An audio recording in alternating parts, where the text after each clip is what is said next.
যাওয়ার সপ্তাহে কিছু আলোচনা রাখছিলাম যে আমরা বর্তমান যে মাসের মধ্যে রয়েছি এই মাসটি হইল মুহররম মাস। আল্লাহ রাব্বুল আলামিন কুরআন পাকের মধ্যে 12টি মাসের মধ্যে সর্বশ্রেষ্ঠ 4টি মাসের কথা আল্লাহ ঘোষণা করেছেন, জিলহজ, জিলকদ, মুহররম আর রমজান। তো সেই মুহররম মাস আমাদের সম্মুখে। এই মুহররম মাস ফজিলত বা ইতিহাস সম্পর্কে, ফজিলত সম্পর্কে আমরা সবাই অবগত। এই মাসের মধ্যে কি করা লাগে, কি করণীয়, কি বর্জনীয়, এগুলি আমরা আগে পরে আলোচনা করছি। তারপরেও আজকে আমি কিঞ্চিত আলোচনা করব যে এই মাসের মধ্যে, এই মাস এই জন্যেই বরকত ও ফজিলতের মাস। আমি আগেও আলোচনা করছি এই মাসের, এই মুহররমের, এই আশুরার 10 তারিখে আল্লাহ রাব্বুল আলামিন আসমান ও জমিন এই মুহররম মাসের 10 তারিখে সৃষ্টি করছে। লোহে কলম ফেরেশতা, সমস্ত ফেরেশতাদেরকেও এই মুহররম আশুরার 10 তারিখে আল্লাহ রাব্বুল আলামিন সৃষ্টি করিয়াছেন। আমরা এই দুনিয়ার যত বড় বড় যা কিছু দেখতেছি, এই মুহররম মাসেই হযরত আদম আলাইহিস সালাতু ওয়াস সালামকে আল্লাহ রাব্বুল আলামিন তিনার গুনাহ মাফ করেছিলেন। এই মুহররম মাসের 10 তারিখেই তিনাকে জান্নাত থেকে আল্লাহ রাব্বুল আলামিন আদম আলাইহিস সালামকে দুনিয়ায় নামিয়ে দিয়েছিলেন। এই মুহররম মাসের অত ফজিলত, অত বরকত এই জন্যই যে এই মুহররম মাস সেই আল্লাহ আবার কি করবে, এই দুনিয়া আবার ধ্বংস করবে। যাই হোক, আল্লাহর নবী মুহাম্মদুর রাসূলুল্লাহ সাল্লাল্লাহু আলাইহি ওয়াসাল্লাম মক্কা থেকে মদিনা যখন হিজরত করলেন,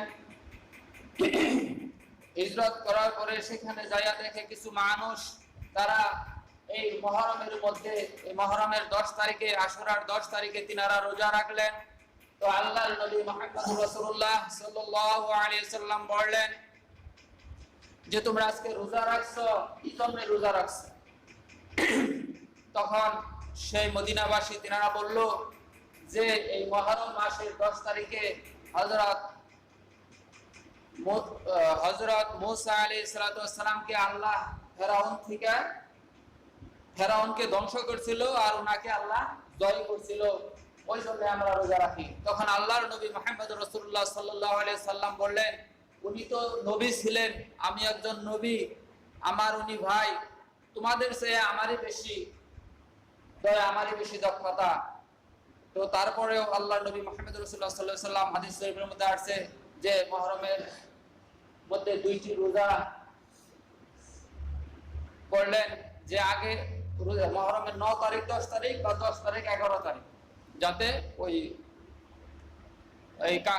বেদিনরা যারা রোজা রাখতো রোজার থেকে বিপরীত করলো।